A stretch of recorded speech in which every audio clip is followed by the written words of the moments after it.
Welcome to Making It with Terry Woolman, the show that explores the secrets, successes, and strategies for making it in the music biz. And now, here's your host, Terry Woolman.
Happy New Year, and welcome to episode 151 of Making It with me, your host, Terry Woolman. You can find all of our episodes on entertalkmedia.com, Apple Podcasts, Spotify, or just go to my website, terrywoolman.com/podcast. I really appreciate you joining us each week, and I encourage you to be mindful and safe as we work together as a global community to get through this health pandemic. I'd like to share with you my intention that inspires this podcast. Time passes quickly, and I've learned that we should do what's in our hearts and do it well without apologies or excuses. I encourage you to create your life and art in your own unique way and express your artistry with joy and abandon. Be willing to work uncompromisingly for what you believe in. Success will have a better chance of finding you when you live your life with integrity, focus, and passion. Be selfish with your discipline and selfless in your performance. And don't forget to have fun along the way. My guests today are legendary bassist Verdine White and his wife, singer, actor, dancer, Mashelle Clark White. Shelly was born Mashelle Clark in Brooklyn, New York, an original member and co-founder of the Honeycomb. Shelly has had a remarkable career. Beginning as a child star at the age of 7, she headlined at the renowned Apollo Theater and the Palace Theater before making her Broadway debut with Pearl Bailey and Diahann Carroll in the celebrated hit musical, The House of Flowers. Clark went on to dazzle audiences touring with Cab Calloway in his renowned Cotton Club Revue, followed by her work with artists including Dusty Springfield, Tom Jones, Little Richard, DJ Rogers, and Richard Harris. She also toured nationally with the Ike Tina Turner Revue as one of the historic Ikettes. Shelly has been married to Verdine White, the iconic bass player and co-founder of Earth, Wind & Fire, for 40 years. Happy anniversary, by the way. I know it's coming up. Thank you. Thank you. Verdine White is best known as the visionary entertainer, producer, fashion trendsetter, and electrifying bass player of Earth, Wind & Fire. Born and raised in Chicago, he easily might have followed his father's footsteps in the field of medicine. It turned out, however, that music chose Verdine instead. He saw a double bass in his high school orchestra class, and there began his formal training. In Verdine's words, the instrument was standing alone in the corner of the orchestra class, tall, mysterious, and majestic, so different from all the others. It called me, and the love affair began.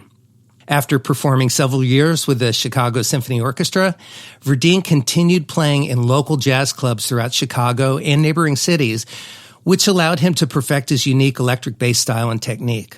Already an accomplished bassist, Verdine joined his brother Maurice White in Los Angeles to form one of the most successful pop and R&B bands of all time, Earth, Wind & Fire. Verdine and Shelly White, welcome to Making It. Hey, Terry. Thank you, Terry. Thank you for having us. Mm-hmm. You're very welcome. It's great to see you both. Can I clear up a couple of things in there? Please do. I don't know if I was accomplished before I came to LA. I was just kind of winging it, and what I did with the Chicago Symphony Orchestra, I studied with Roddy Vallah from the Chicago Symphony Orchestra. I was not in that orchestra. I was in the All-American High School Orchestra. But then my great teacher was the late Louis Satterfield, who taught me everything about bass guitar and in Chicago. So I kind of learned in a very unorthodox way. It was not a straight line. So anyway, it was a process. Thanks for clearing that up, Verdine. And I mean, you had some really great training then, but you also, you sort of got your feet wet in the jazz clubs and then really got your training by playing in a great band with your brother when you moved out to LA. Jazz clubs, R&B clubs, 3 sets a night, 40-20, 40-20, 40-20. And at that particular time, a lot of those guys were older. So I was just kind of tagging along, actually. And so it was kind of a good background, to get started in the urban city in Chicago. Then, of course, Maurice sent for me, and I didn't know what he saw in me, you know what I mean? Because he was 10 years older and already had a distinctive career as a drummer and songwriter with Ramsey Lewis and producing. So, so anyway, right. I was still a baby, all that stuff at top. I hadn't done that much yet, all those symphony guys they were like 50. I was 18. Were you hesitant to come out?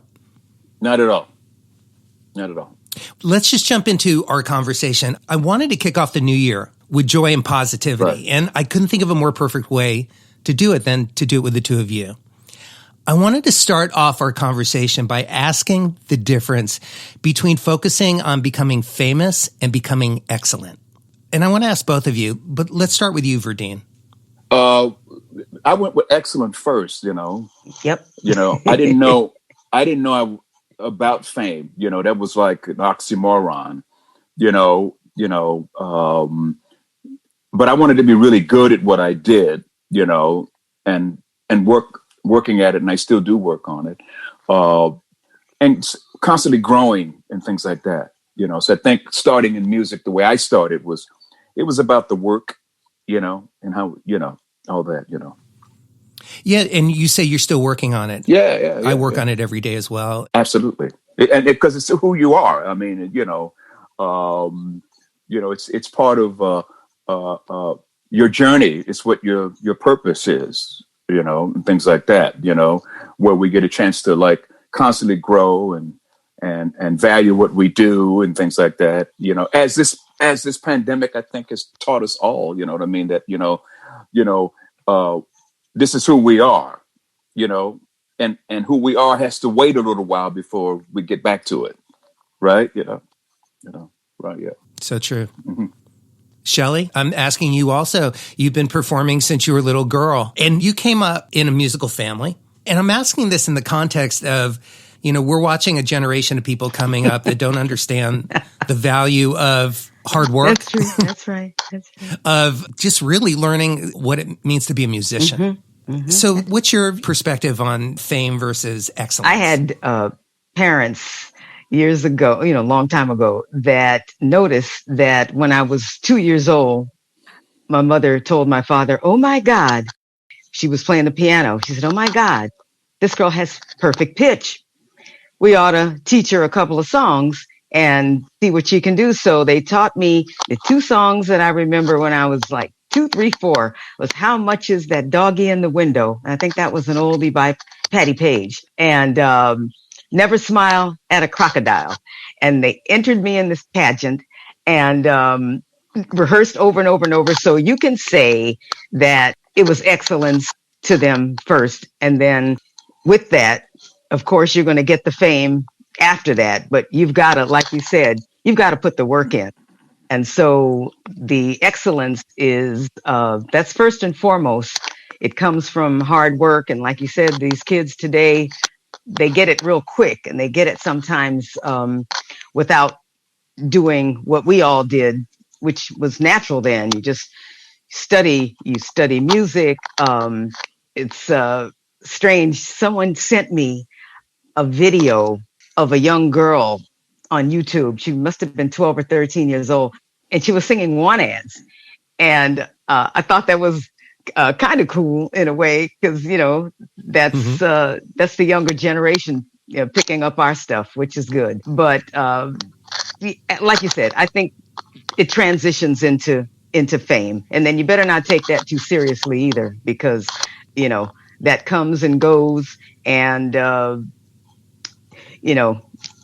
that's what I say about that. Just don't take yourself too seriously. It's interesting that you say that because you've experienced fame, Yes. the ups and downs of fame. Verdine, you've experienced both as well. I would say that you've had longer ups in your career. But Shelly, you've also done other things along the way.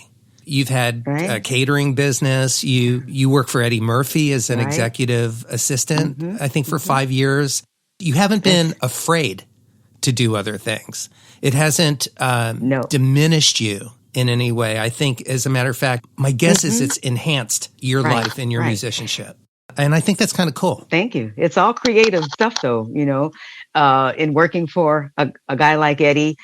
You have to be on and know what to say to people that call and know how to react to him and know how to get the best out of everyone that you interact with. So that's a different type of skill, and takes some creativity too. And then, of course, with catering, that was a great time, and I still love to cook. But I understand you do too, so I guess we have that in common. Well, with the pandemic, we've been all doing a lot more cooking. Verdine, do you cook also? No, babe, I just had some leftover spaghetti You did? Before this interview started, just so you know. So I've got I feel good right now.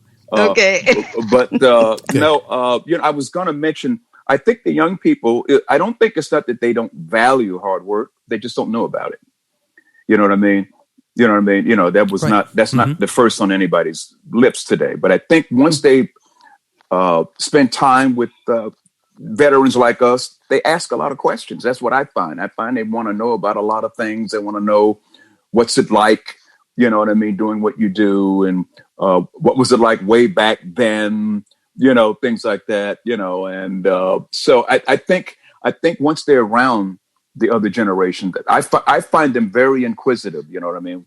When I talk to a lot of young bass players and young musicians, they want to know what kind of bass you play. What was it like? What's it like being on stage? And how do you last over a long period of time?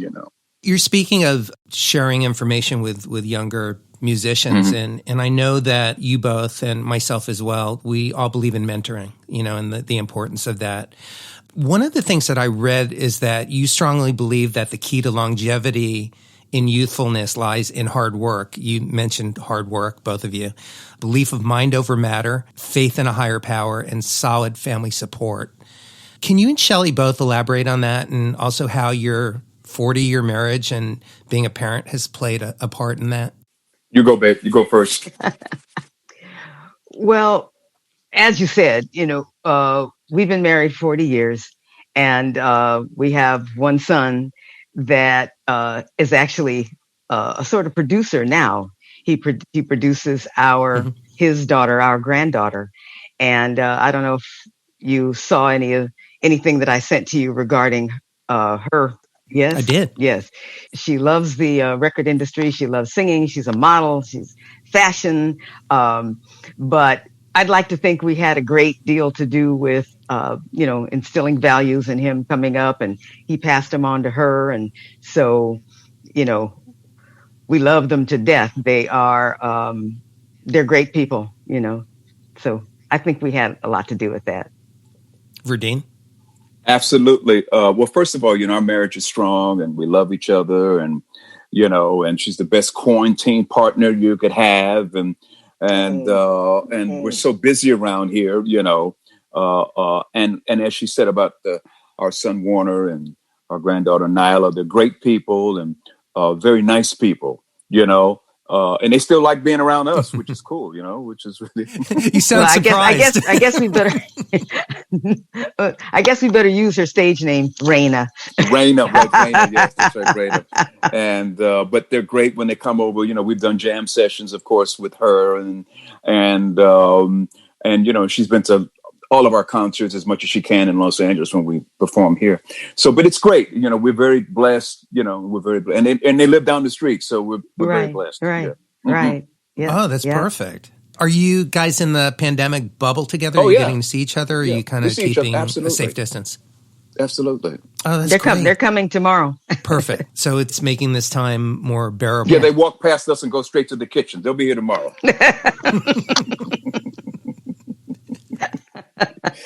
Yeah, it's Absolutely. kind of wonderful. Like Shelly, you were saying, there are some blessings in this. It's filled with challenges and struggles, certainly financially for so many people, and obviously health-wise. You know, with all of our tours and sessions stopping, just in our industry alone, Broadway closing, and all the support people that are involved in all of the things that we do. But the other thing that I've been noticing, you know, even as we figured out how to continue the podcast, and you're continuing your YouTube show that you host. I was going to mention that's a great show she has called "That's My Story." She let me be on the show. Thank you, babe. And, let you. And thank you. And we mentioned Amazon, and I've told this story before. One day there was an Amazon truck that came, and tons of lights, Terry, studio lights. Yes, I mean, big studio lights. You know what I mean? So we kind of got Studio A, Studio B around it, cords everywhere, right? And the lights are so big, you could think that we were shooting a sequel to Star Wars around here. You know what I mean? So it's been actually very creative here. You know what I mean? For us, you know, you have to adjust. You know, right? if this is what it is, then we're going to be the best at it. You know, or at least try.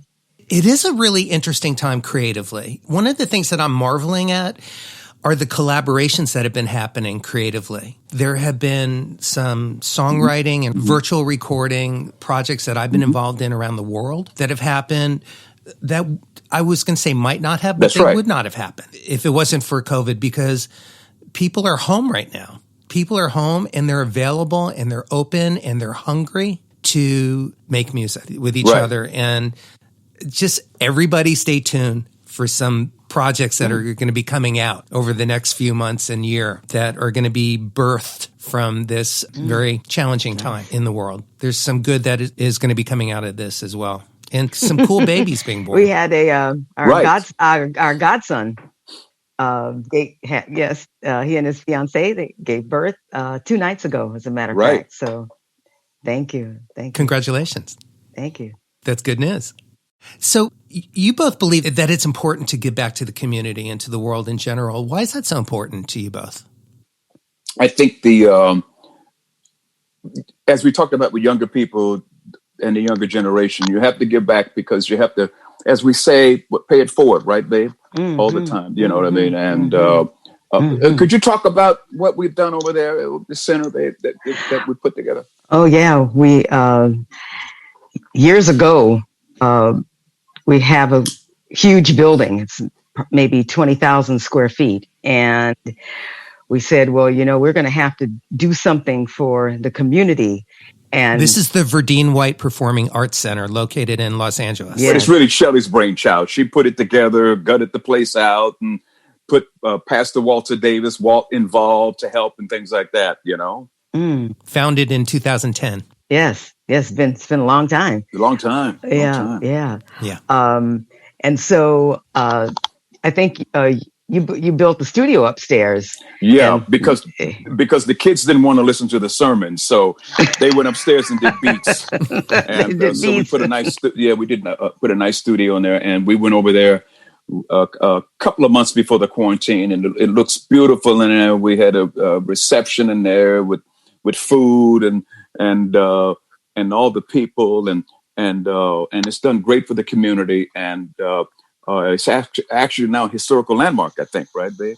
Yeah, I think so. And it's beautiful. And then before the pandemic, we were feeding every Wednesday 100 people for kids for breakfast, for school. Oh, that's wonderful. And coffee for the parents.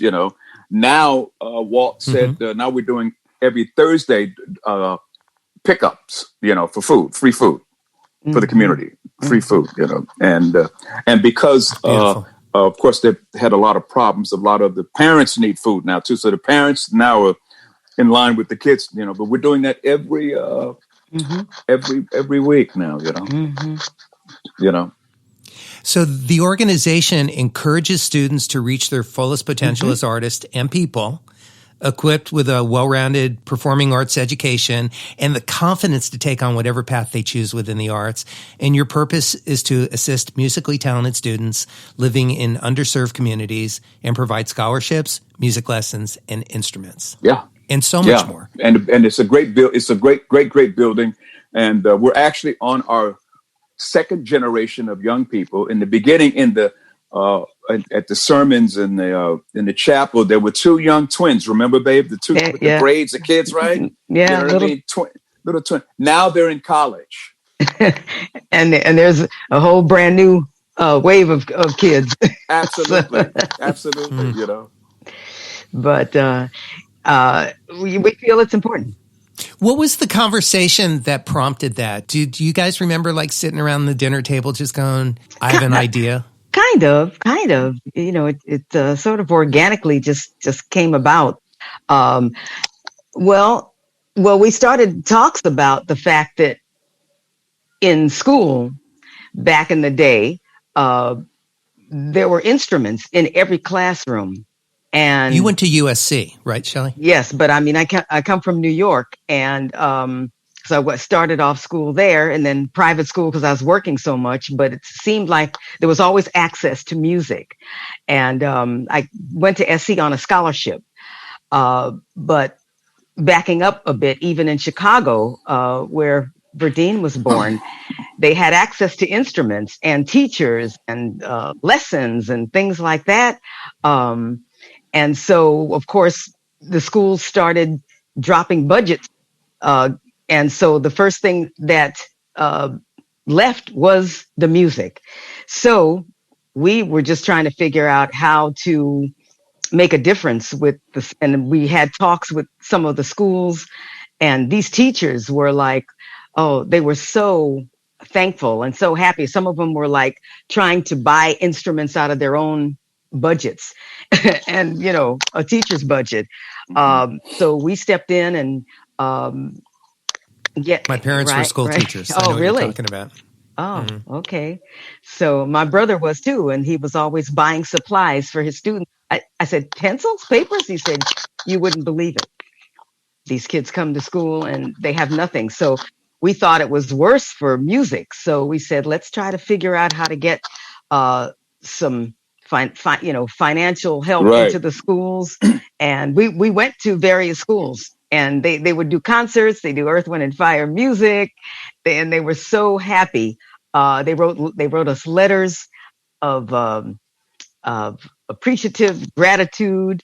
And it's overwhelming. You get the feeling of, you know, it's unbelievable. And you know, Shelly had mentioned Chicago, and we were talking about, you know, when I was coming to Chicago, one of the good things about, you know, when you get in music and things like that, it keeps you off the streets. You know, by the time you rehearse and practice, you're actually too tired to get in trouble, you know. But it gives you, it's great for your self-esteem. It gives you a chance to bond with other people, to have social interaction, to find a self-worth aspect that you're doing, you know, because the nice thing about music is just not only music. It's so many different parts in being music. You can be a producer, you can be a copyist, you can be a publicist.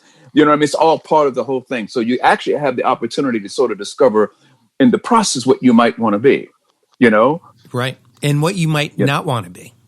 That's right. That's right. But you have a ballpark, as I say, to play in. I think our job with the center is to give the kids a ballpark to play in. That's what we're doing, you know. Were you able to get help from the music industry?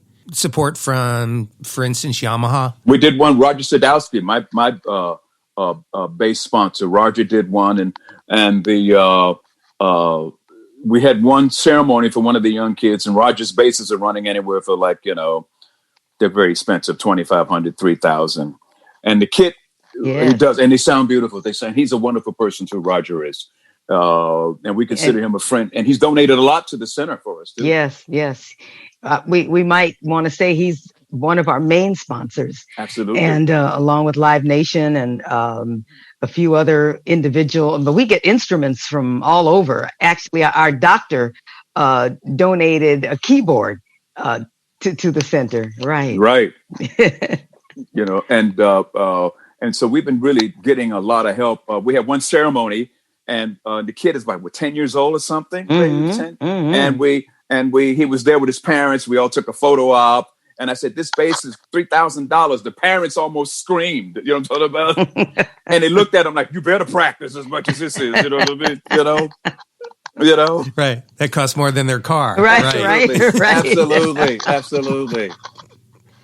Right. But he'll have that for the rest of his life. Absolutely. Yeah. Maybe if he doesn't practice, they might try to sell it, right? You know, right. And we always say that we joke about it. Yeah, exactly. You know, especially in a pandemic. You know, absolutely, absolutely. For those who don't know, Roger Sadowski is a wonderful instrument maker based in New York. Who makes guitars and basses. World-class instruments, really great instruments. Yeah, absolutely. So here's something I want to ask you. Both of you have sold, as artists, millions of albums, received multiple awards through your careers, have had amazing experiences along the way. Shelly, you performed with the Honeycomb in 1971 on the first episode of Soul Train. I just sort of tripped over that, which is kind of very cool. Verdine, in 2008, you were presented with Bass Player Magazine's Lifetime Achievement Award by Nathan East. Yes. I spoke with Nathan last night. You spoke with Nathan last night? Yeah, and Nate wanted me to tell you that you are one of his biggest inspirations. Oh, get out of here. Yeah, he said that. Yeah, and he wanted me to make sure I told you that. Looking back, what are some of the things that you are each most proud of? Wow. Well, I'm sort of proud of the fact that with each movement, even into, like you were talking about, the Ikettes, having worked with someone like Tina Turner, I mean, she's such a powerhouse. And you've seen some of her concerts, I'm sure, and being a dancer, it was almost hard to keep up with her, but I could. But she was phenomenal. So I learned so much from people along the way, and I'm just proud to be able to say that we came from that. Little Richard, I even did a 5-month stint with Jim Nabors when he had his show, his TV show. And you pick up from each person and just learn what you can and move along with that. And, you have some longevity in your career because of that. That's what I'm proud of. And the fans that support us. Verdine? Well, she kind of covered what I was going to say. Of course, I'm proud of the fact that, obviously we've accomplished some great things with music and the fact that myself, Philip Bailey, Ralph Johnson are like brothers and joined by the hip forever, and that we still have the energy, and the fact of it is that we still kept the vision that Maurice started, and kept it alive to another generation. And I love the fact that it's kind of, and it's bled over into my family life, because Shelly helps me all the time when we talk about music and choreography, and so it's all like one big thing. So I'm proud of that it all works together. That's what I'm proud of. And I'm able to talk about it while I can remember,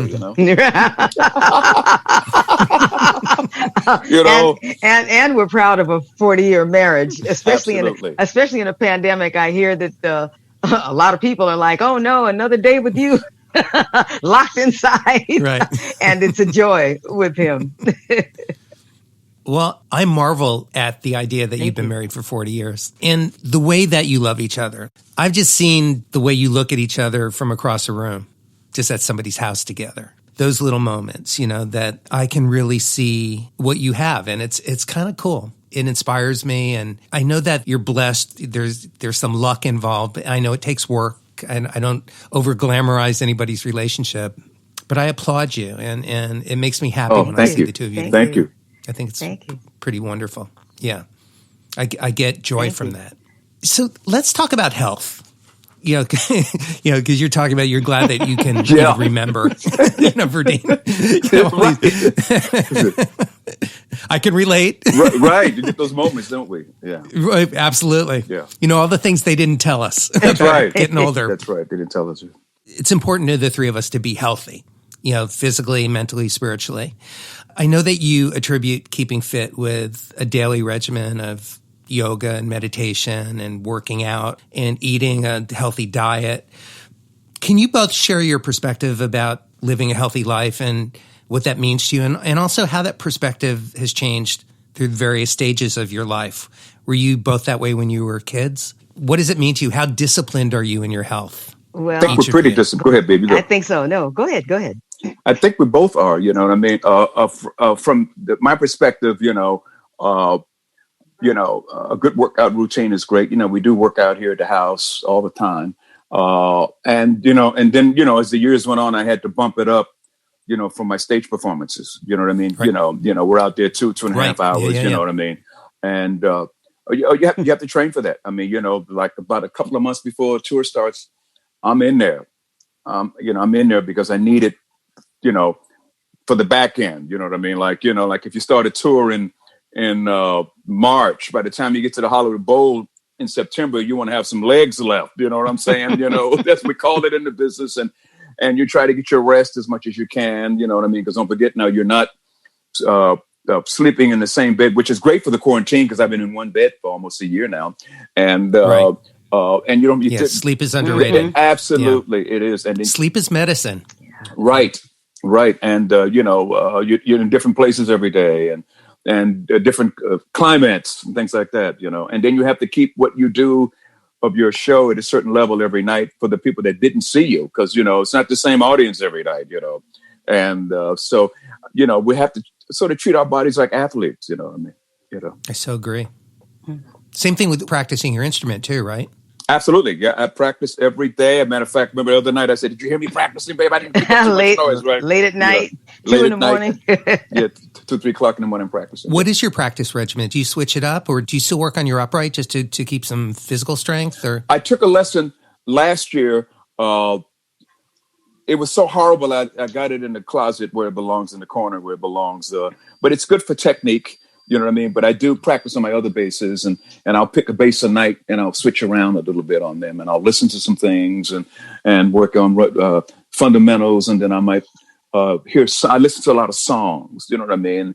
And then I'll take my different basses and I'll tune them, because they all have different characteristics, you know what I mean? So, and that's kind of like fun for me, you know what I mean? Right. And I recently took one of my basses a couple of months ago to the bass shop to go over it, and it was great. We were changing strings, we were doing this, and we had screwdrivers, and it was fun. It was like a kid in a candy store. It reminded me when I first started, And but you have to, sure, you always still work on it. You're never, you're always going to be working on it, and I love that.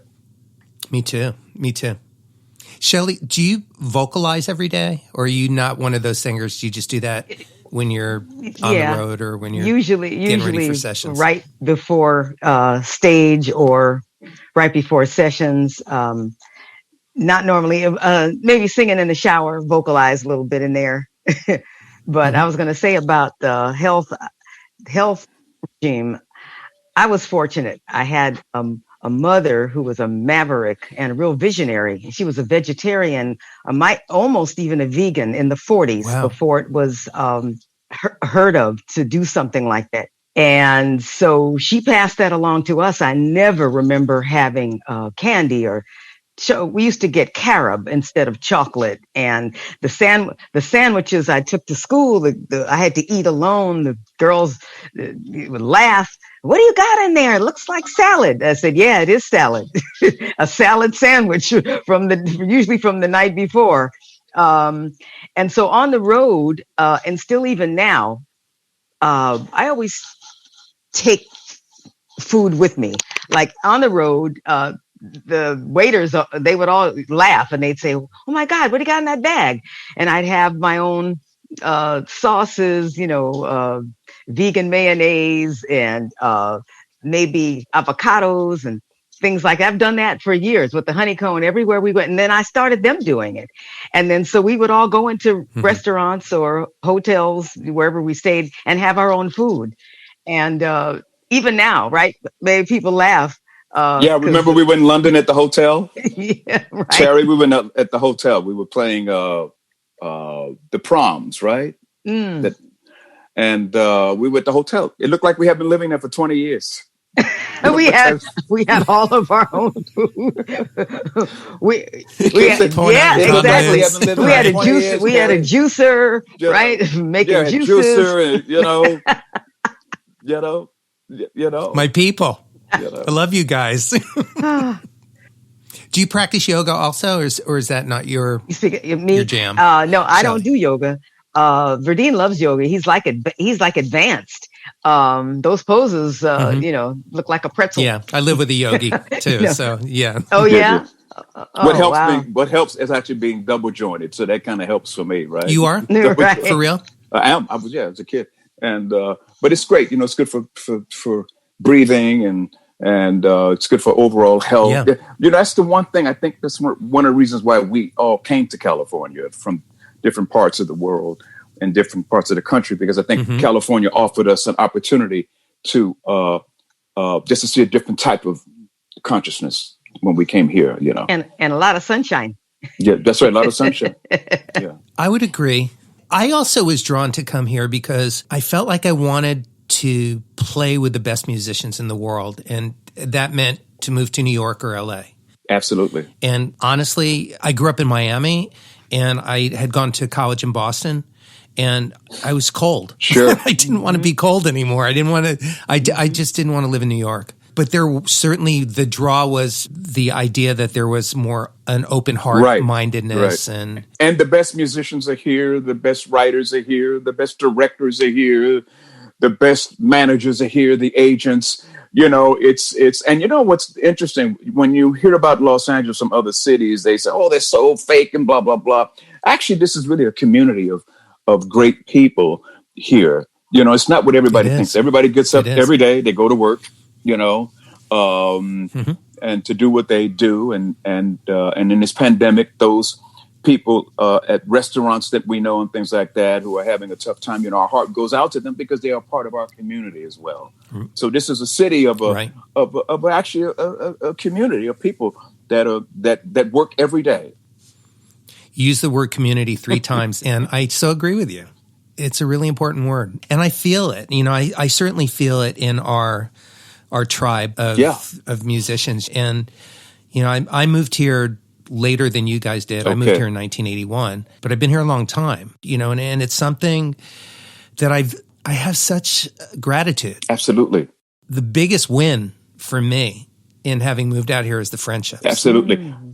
We were with Herbie Hancock last year because he came to the Kennedy Center Honors because he's one of the honorees previous years. And we were standing, just talking and catching up.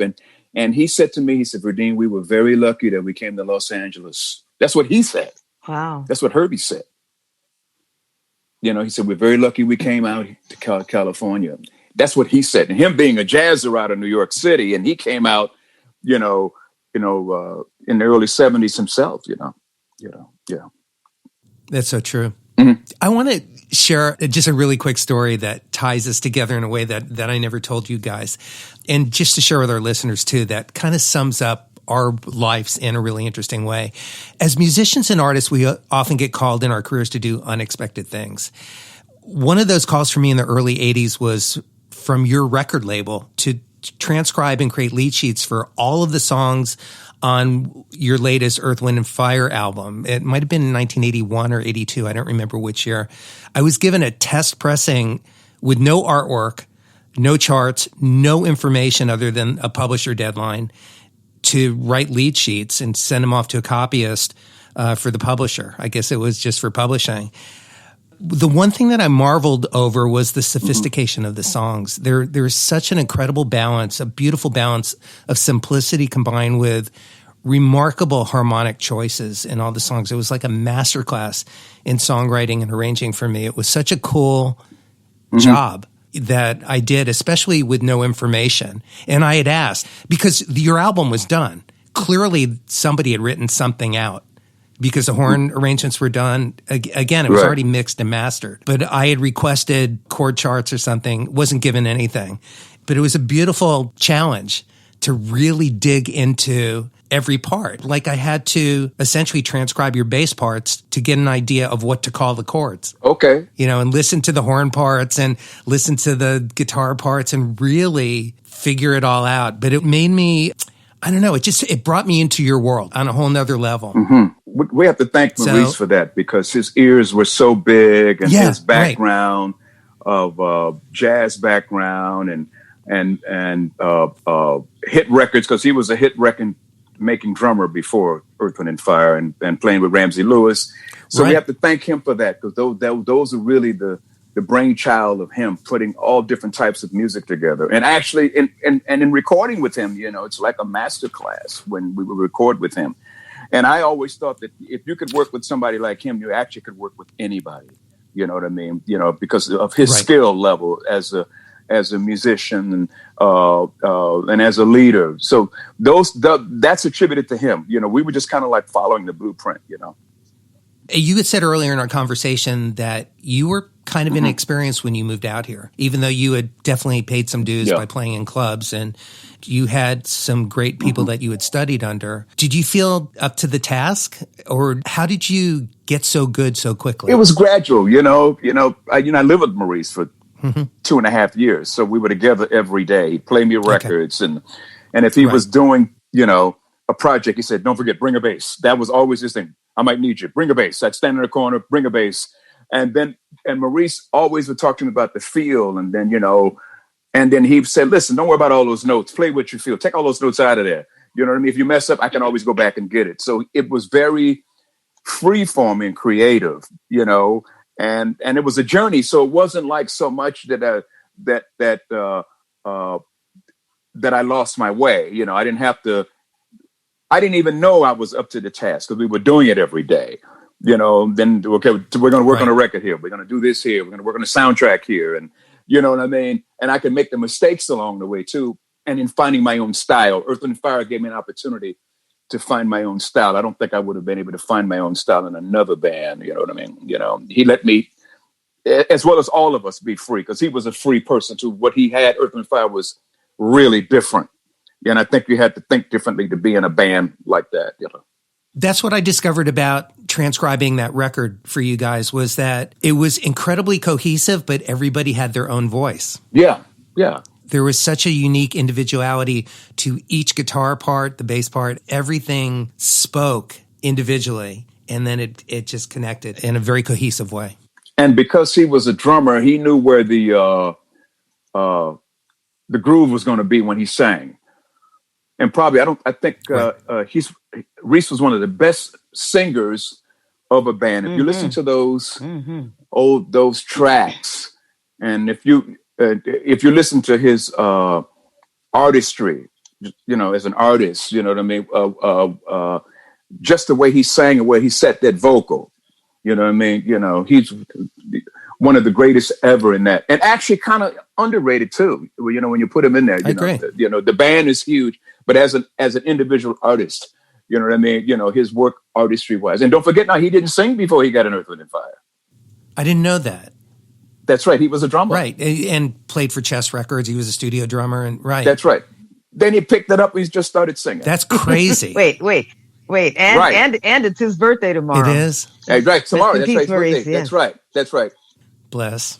It was very clear how proud you all were of each other. Absolutely. In that band. We're fans of each other.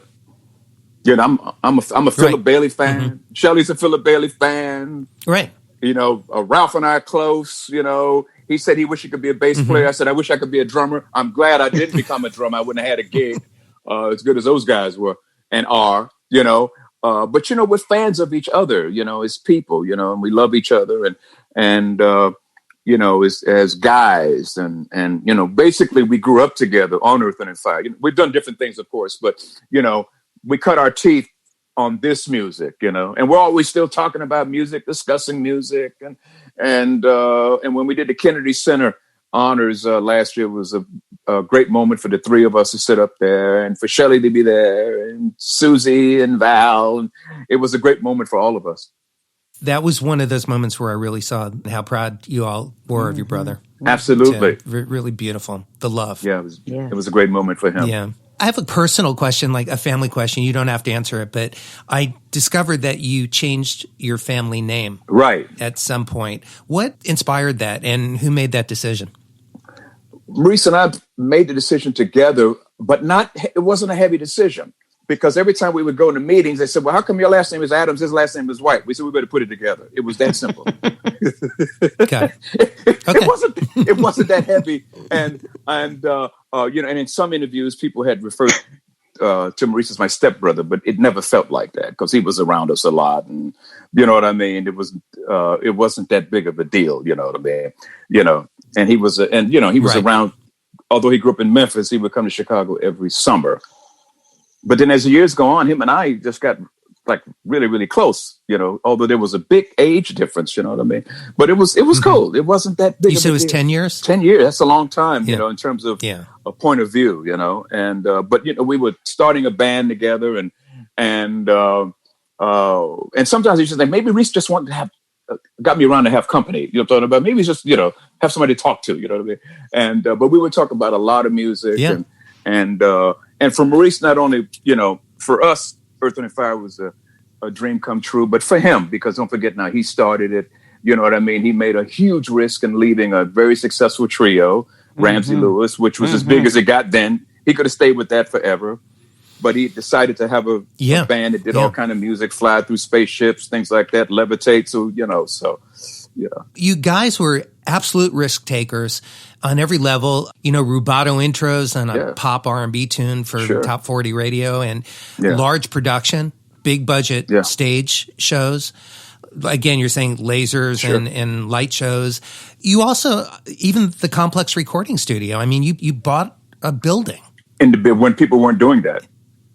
Before it happened. And other artists were recording built a world-class studio. Absolutely. George Massenburg, put all the, the genius of George Massenburg. And it was an amazing studio. And CBS Records was our backer with Walter Yetnikoff and things like that. And so, so it's been for us, I think, we didn't know all that was going to happen to us and for us, you know what I mean? But it was a long way from being in Chicago all the way out here, in Los Angeles to do that kind of thing, and now, it's 5 generations that are obviously listen to the music, even if they don't know who we are, they know what the songs are.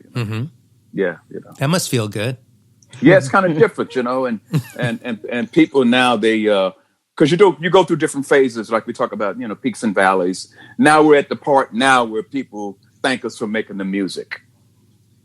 Now we're at that part now. They thank us, for making the music now, and things like that, I want to ask you about intention, because both of you have a really deep awareness of the healing power of music, of recorded music and live performance music. What is your intention when you get in the studio and sing, and your intention when you get on stage and perform?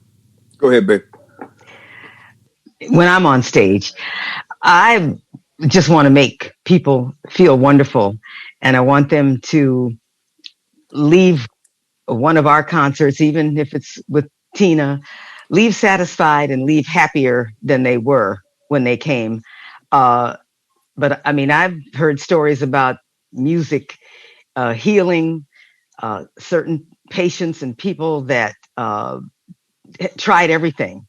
And music was the thing that it's so universal, such a universal language that it works where some medicines don't. So to me, it's like a medicine. And because sometimes, you listen to something and just feel a whole lot better, even if you woke up in a bad mood or whatever. Music is a thing that is uplifting. So that's how, I feel about it. Verdine? Yeah, I would agree. In the studio, I think the thing that I do is honor what the songwriter wrote, as a player, and just honor what the song is, don't overcomplicate it, just honor what it is and do the best you can in the studio, and hopefully it sounds okay, on the stage, my intention is to do a great show every night. And some nights it's harder than others, of course, particularly with the traveling. But I try to go on and give it my all, because I always, although you've been around a long time, there's always somebody that never saw you, So you have to keep that in mind. So I have to be that guy that they heard about, from their parents or the uncle, and Right. you know what I mean.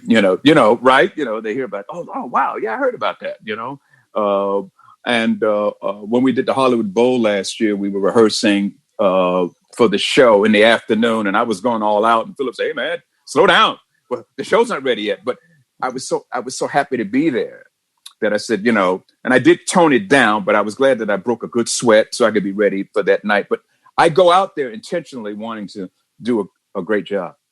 That's always been my intention, whether it's in the deep depths of the B markets to the depths of the A markets, Well, I know that both of you go out and treat it as if it might be your last performance. Absolutely. I do as well. Absolutely. I share your philosophy on that. I think it's so important. I think when we come out of this pandemic, I think we're going to hear and see some great music. I think the artists are going to dig in like they've never dug in before, because now they know what it's like not to do it. That's just what I gather. I think the audiences are, once we get this behind us, I think the audiences are going to come in droves. I think the musicians are going to be willing to do 2 sets a night, 7 days a week. You know what I'm saying? I think there's going to be a different intention that you talked about. You know what I mean? That's what I think. Yeah, I think the complaining is going to just go down, and the gratitude level is just going to go off the hook. Absolutely. Mm-hmm. And I think that's really important. I think gratitude is something that I know you two have, and I see that in you, and I think it's something that is lacking in a lot of people, in many of our peers, and in our community. I mean, the people that we're drawn to, the people we really love, that's one of the qualities that draws us all together. Absolutely. I think it's going to be, there's going to be, the tribe is going to do a lot of hugging. Right? Right. Yeah. And long hugs. Absolutely. Yeah. Absolutely. Not little short ones. No.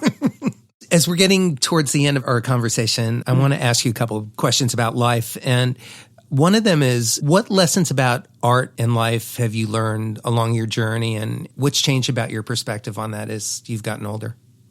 Go ahead, babe. About art and life. I think that I just have always felt fortunate and blessed to be able to do multiple things. Singing, actually dancing, that led to singing, that led to acting, that led to modeling, and being grateful for it the whole way through. And then, of course, meeting Verdine and having a partner to share, in music and life and love. That's everything to me. That's my answer. How did you guys meet? Oh, it's funny you should mention it. Right. Ralph of Earth, Wind and Fire Mm-hmm. was producing me when I was right out of the honeycomb. And I met him through a keyboardist named Douglas Gibbs, and the two of them were writing partners. And they said, "Let's do a session." What we did, he said, "Oh, I know, I'll get the guys to come play." The guys, what guys? So I look up and there's all of Earth, Wind and Fire at the session. And I just remember going to the phone right in the middle of the session, and I called my friend and said, "Do you know who's here on my session?" And she said, "No, who? Maurice White?" I said, "Yeah, but no, not him." I said, "Who's on the session? Philip Bailey?" "Yeah, but not him." She said, "Who?" I said, "Verdine White is playing on my session." And shortly after that, we started working together. And so, You thought he was the cute one? Is that where you're going with that? yeah. Well, yeah, I was skinny. No, right. Right. Yeah. But after that, we started doing other projects together. So we always had that mutual base, and we were friends first. So we were like friends for about a year, just working together on a friendship. And she's a great director too. She's a great multitasker. She's a great director. When I have to do voiceovers and things, she's standing right over me with the whip to get the diction right, to get the, you know what I mean? And I do get flustered sometimes, and we go over it on the, the teleprompter and things like that. She's really great at that stuff. Really, really great at that. So we've got to add that to her arsenal. You mentioned doing voiceovers in animation. Are you doing a lot more of that now? I did some stuff I worked on Minions, recently, and it'll be out in 2021, which the show is 2021 right now, technically, right? And but that's a lot of fun, of course. And we did Earth, Wind, Fire did Trolls and things like that, So it's and a lot of the younger people are recognizing us through animation, that don't know about September yet, or Let's Groove, or In the Stone, and some of the copy of work that you did. They'll get there, as I said, they'll get there. Are you enjoying that? Yeah, it's easy. It's very creative. It's a different type of creativity. You have to listen more. You know what I mean? You have to study more. And it made me go back and later on look at all the Disney animations and things like that. And the new things that are out, and going way back to Snow White and things like that. Someday My Prince Will Come and things like that. It gave me a good history of animation. Right. New and old. Cell animation. Different things like that. So, Verdine, what's changed about your perspective in life as you've gotten older? I'm talking about before you moved to LA, versus now. Do you look at life differently? Do you look at art differently? Yeah, I've appreciated art a lot. Gratitude, for everything that has happened. Because, we're talking about, I was 18. I came to California. I was with my brother. We had Go Records. We met you. You did all the copy work for the, those are those aren't given. That's part of you have to be blessed to have that. And as I said before, earlier in the interview, blessed to meet Shelley and the love of my life. And we're partners and things like that. And now it all works together. I've been really grateful for that, and raising a great son who's cool and, Raina, Nyla, our granddaughter, she thinks we're cool. A lot of it has to work because we don't know what's going to happen. We think we know. This is we think we know, No handbook. We don't know. No handbook. There's no handbook. There's no. Shelley, I have a question I was curious about before I go to my final questions. You made reference to working with Ike and Tina, and you were in a bus accident with them that was a really bad accident, and you ended up in the hospital, and you ended up getting replaced while you were in the hospital, which in some ways was not cool, but that's life. That's the industry that we're in. But it also led to you working with Little Richard, which was very cool. But just looking back at all of that, what are your thoughts on how that felt at the time versus looking back at it now? That led you to the Jim Nabors show and all the tours and singing on other hit songs and everything else. Well, like I said, I feel really blessed. It almost seems like there was no break. It was one situation into another one, and in the bus tour accident, I might add that Al McKay, lead guitarist with Earth Wind, formerly at that time, was with Tina first. And so he was my bus tour seat companion. And he was the one that found me when the bus flipped over. And he ran down the hill and took his coat off and stuck it under my head. And I have no idea. I was in that, like you said, hospitalized for 2 weeks. I have no idea who replaced me. I was just focused on getting well, getting out of there. Then by the time I healed and went with Richard, I was only a dancer with him. And although I begged Richard every week, can I sing? Will you let me sing? Can I sing this week, please? And he mispronounced my name all the time. He's from the, okay, Shirley, I'll think about it. Maybe next week, Shirley. And of course, it never came because he didn't need a singer for his tour. He needed a dancer. I was dancing with Laughing's Byron Gilliam, the tall, elegant dancer. He was my dance partner. And then from that, of course, to what Honeycomb and on and on. I was just blessed. It was this easy transgression of just everything that it just all went together.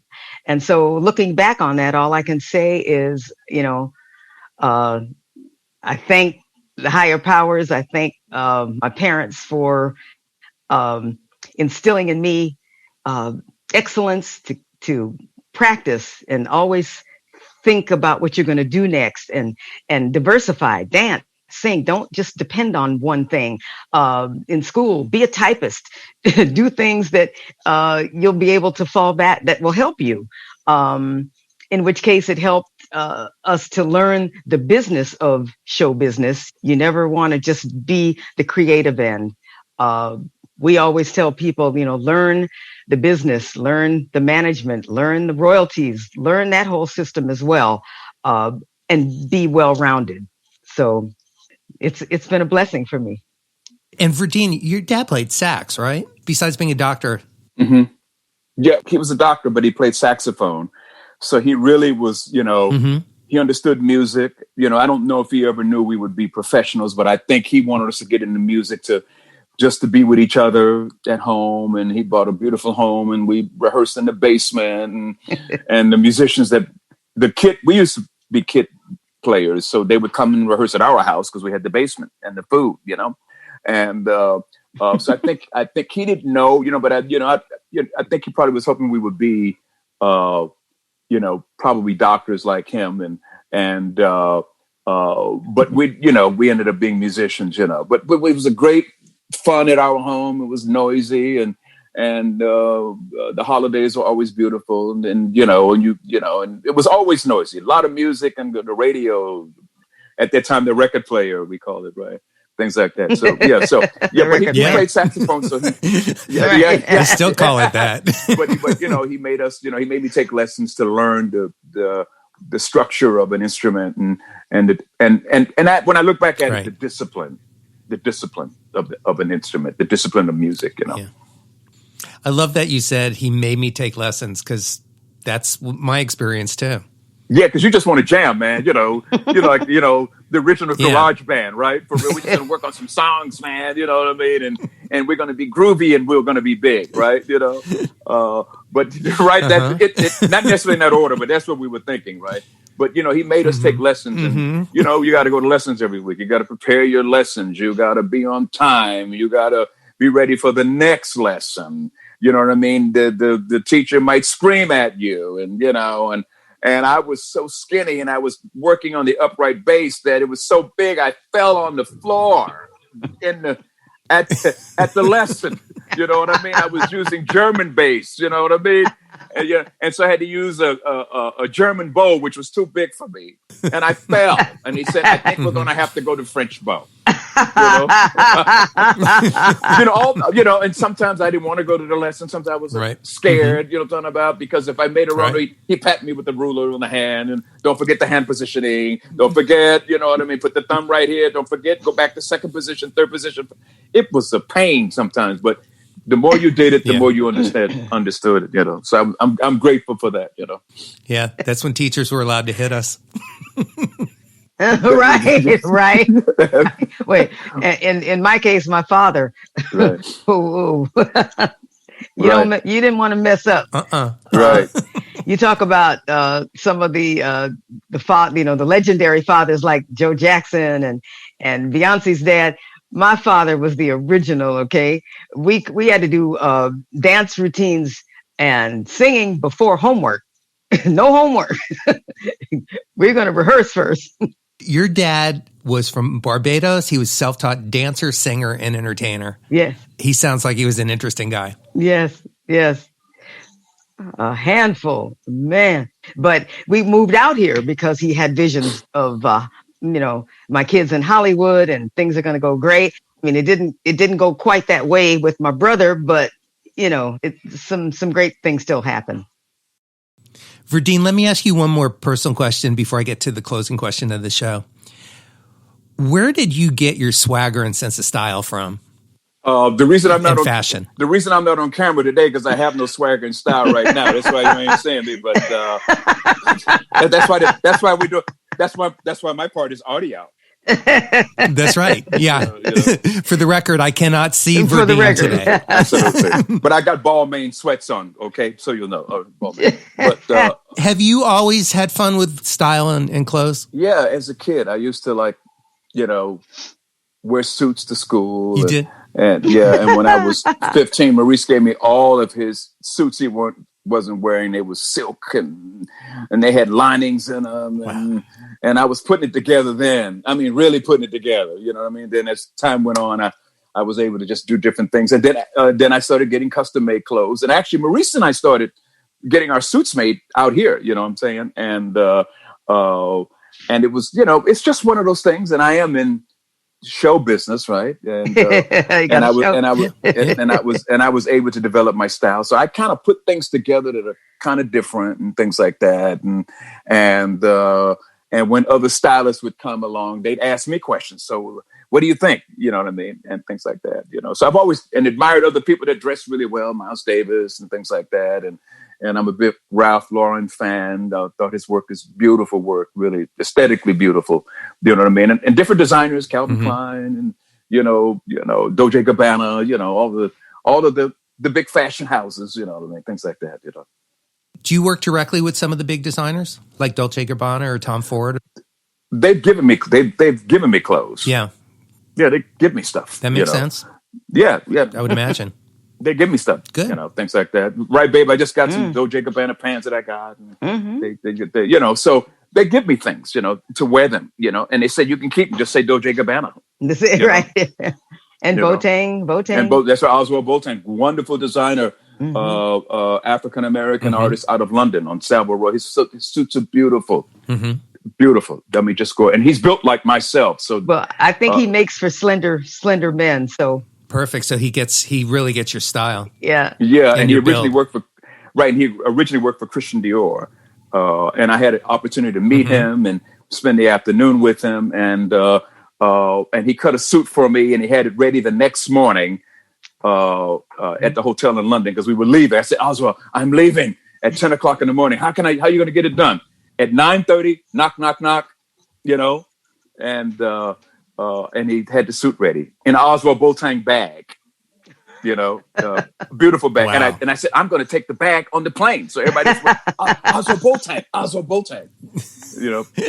Right. Right now. Start advertising right now. But no. The promotion begins now. Absolutely. But no, I've been very fortunate to work with some of the best people, Yeah. Mm-hmm. That's how endorsements really are meant to work, with instruments, with wardrobe, with everything. It's mutually beneficial. So our best friend is a stylist. And so he comes over almost every other day. He's in our bubble. Right. That's right. He's in our bubble. Yeah. Right. Yeah. Right. He's in our bubble, But he's a great guy. He's styled for everyone in the industry. You name it, Gaga, everybody. He's done it. He looks like Santa Claus back here.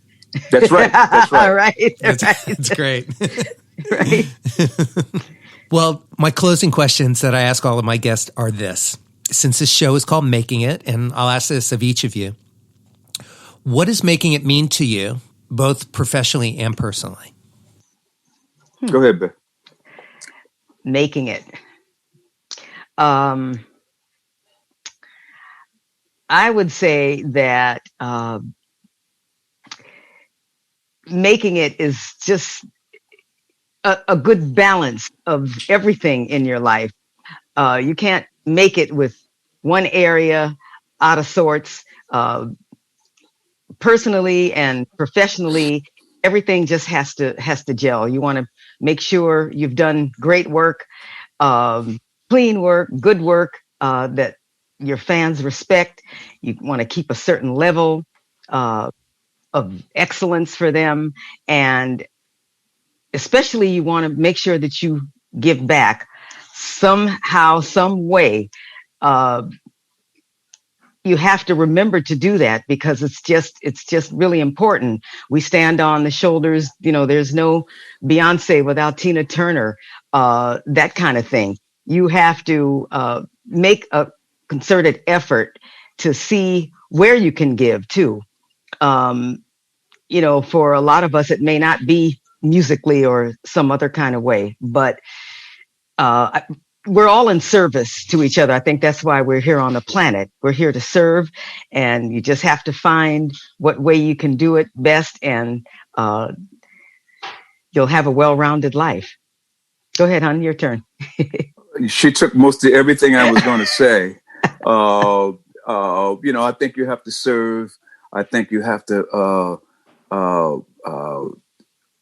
have gratitude at the end of all of this, to be grateful for everything and every experience that you've had.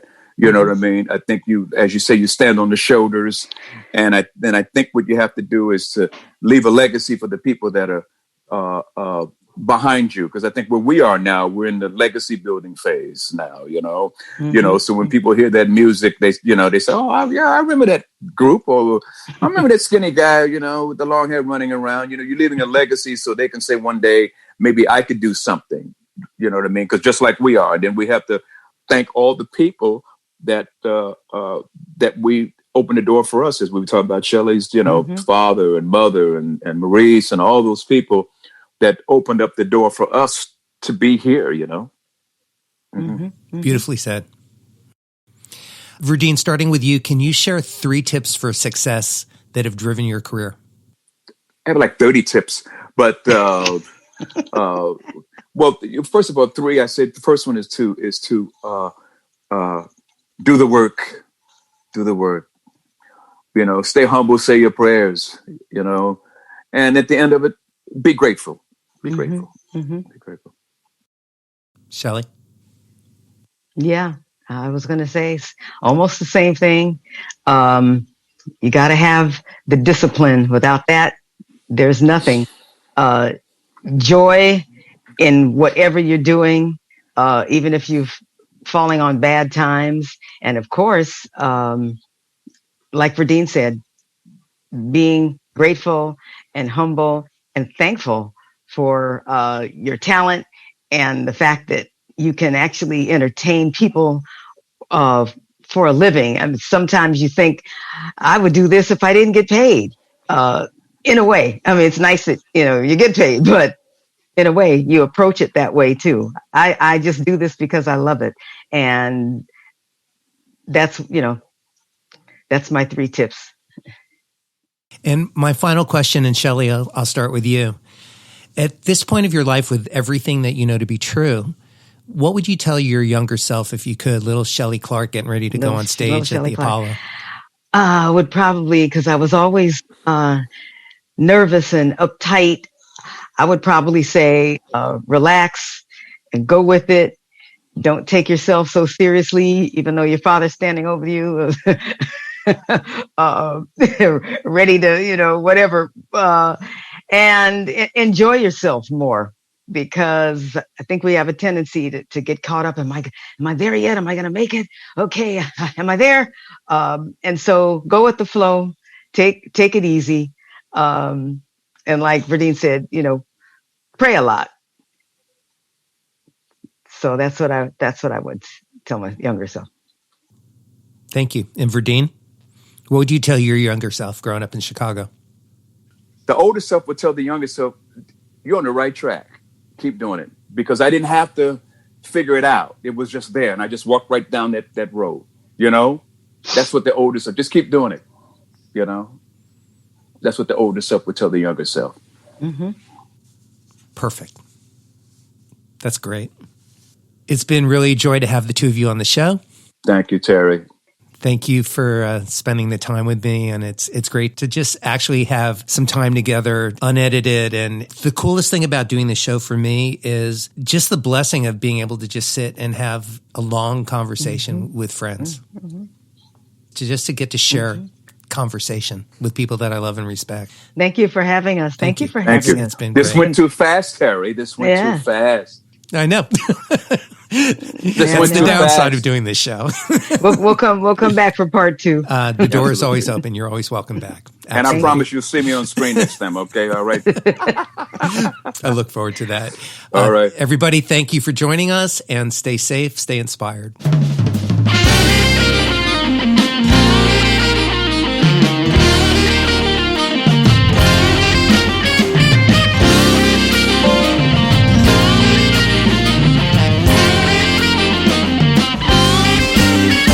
Tune in again next week for another great episode of Making It with Terry Woolman.